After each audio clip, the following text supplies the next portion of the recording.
Olá, gente. Novamente estamos aqui. Diante do cenário que eu apresentei no primeiro tópico, que falou sobre as tendências atuais das falsas doutrinas, onde nós falamos sobre o conceito de modernidade, o conceito da pós-modernidade.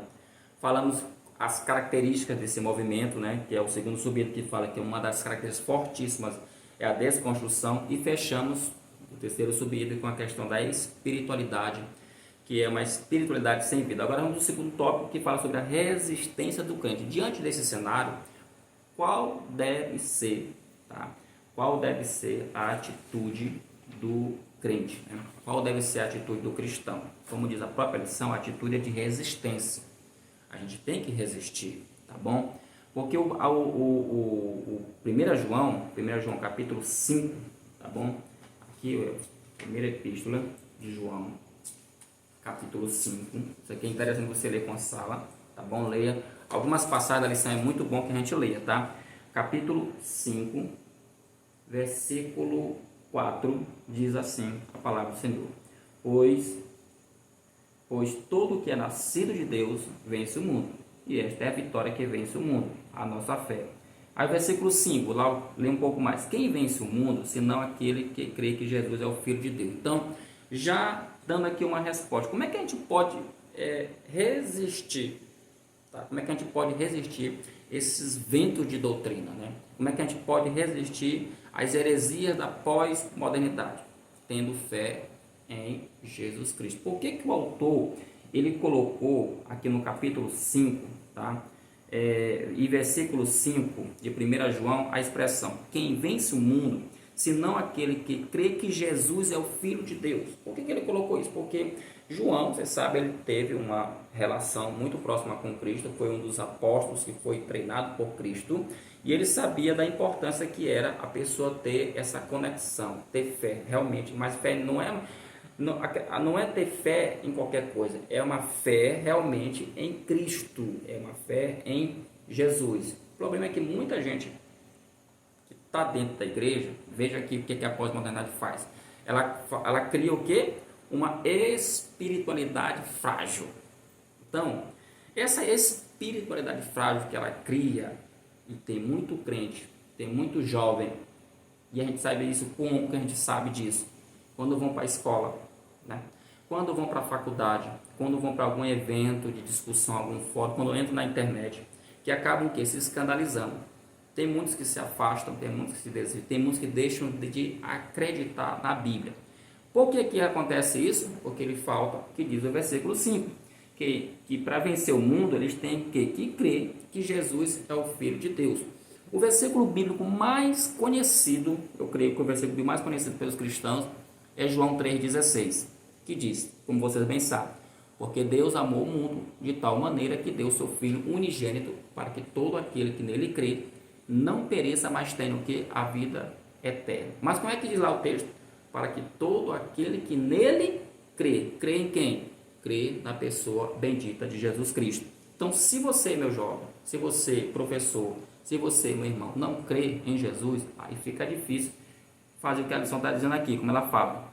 E aqui, observe que a lição vai trazer aqui um termo grego, que é o termo cosmo. Essa palavra cosmo, no grego aqui, que é mundo, tá bom? Mundo na Bíblia, ela pode ter vários significados, como por exemplo esse de João 3,16 que nós acabamos de ler, tá bom? O mundo ali não é o mundo geográfico, porque a Bíblia ela vai especificar isso. É aquilo que eu já falei em aulas passadas. Você vai encontrar a palavra mundo como significado geográfico, você vai encontrar a palavra mundo como significado de pessoas, como está lá em João 3,16, e você vai encontrar o mundo, a palavra mundo, tá bom? Como também aqui está em 2 Tessalonicenses, né?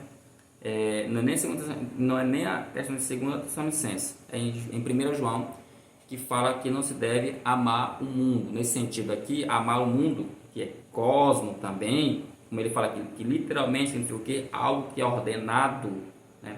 Algo que é ordenado, essa palavra cosmo, tá bom? Aqui nesse sentido ele está falando de um sistema.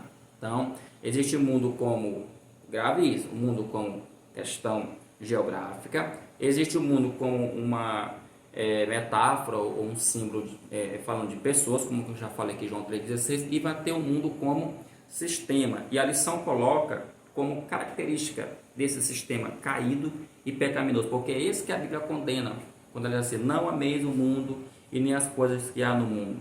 Ele fala que a principal marca é ser contra tudo o que se chama a Deus. Você já parou para pensar, jovem?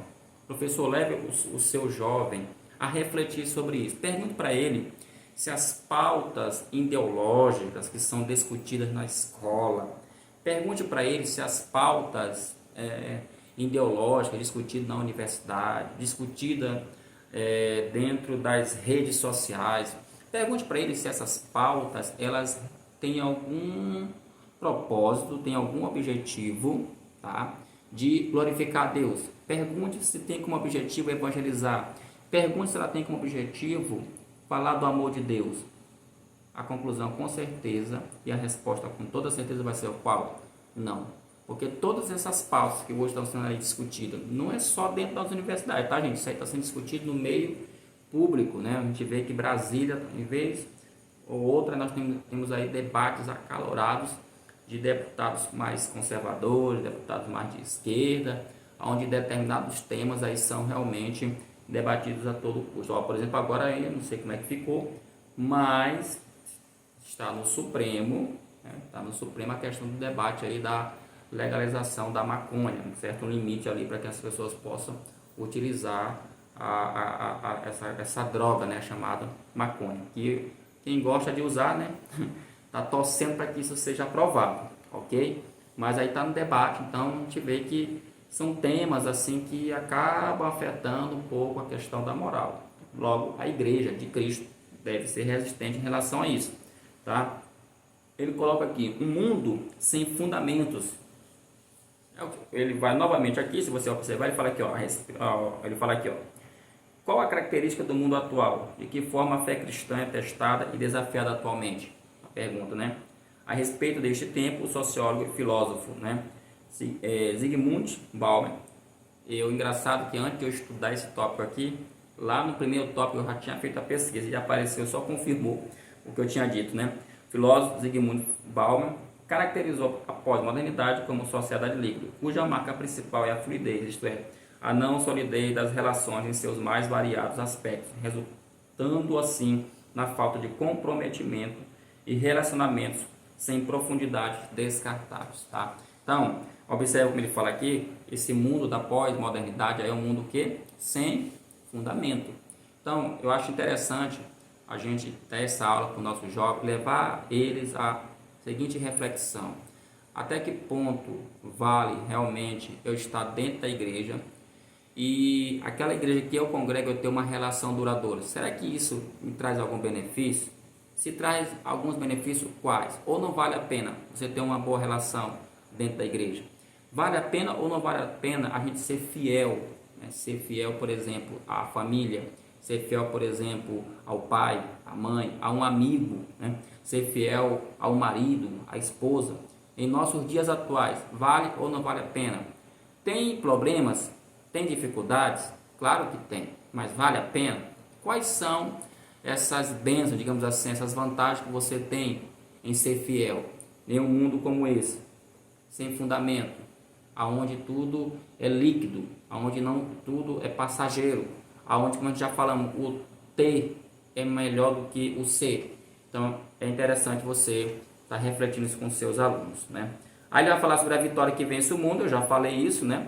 Que está lá em 1 João capítulo 5, versículo 4 e também o versículo 5, tá bom? Como é que vence o mundo? O texto fala, o apóstolo João afirma que a vitória que vence o mundo é a nossa fé. Tem muita gente, como a gente sempre fala, que vai perecer na eternidade, não é pelo pecado. De fato, o pecado afasta o homem de Deus? Sim, claro que afasta. Mas o que vai levar muitas pessoas a perecer na eternidade sem Deus, ou em um linguajar mais duro, levá-las para o inferno, é a falta de fé dela na pessoa de Jesus. Porque se você for analisar bem essa questão da fé, ela é muito importante. Então, quem pode de fato nos ajudar a vencer essas situações desse sistema da pós-modernidade é a nossa fé. A nossa fé em quê? Em um líder. Porque tem muita gente que tem fé, mas tem fé no líder. Tá? Ele tem fé um determinado teólogo, um determinado escritor, um determinado pensador. E o texto continua: mas afinal, que é esta fé capaz de vencer o mundo? Qual o seu significado e como o crente deve utilizar-se dela na tarefa de resistir ao mundo atual junto de seus ventos de doutrinas? Aí ele fala, em primeiro lugar, não se trata de qualquer fé, não é uma fé subjetiva. E eu vou mais além, não é uma fé intelectual, não é uma fé de boca para fora, porque tem muita gente que fala, eu creio, eu acredito em Jesus, mas é uma fé superficial, uma fé intelectual. A própria Bíblia fala que até os demônios creem,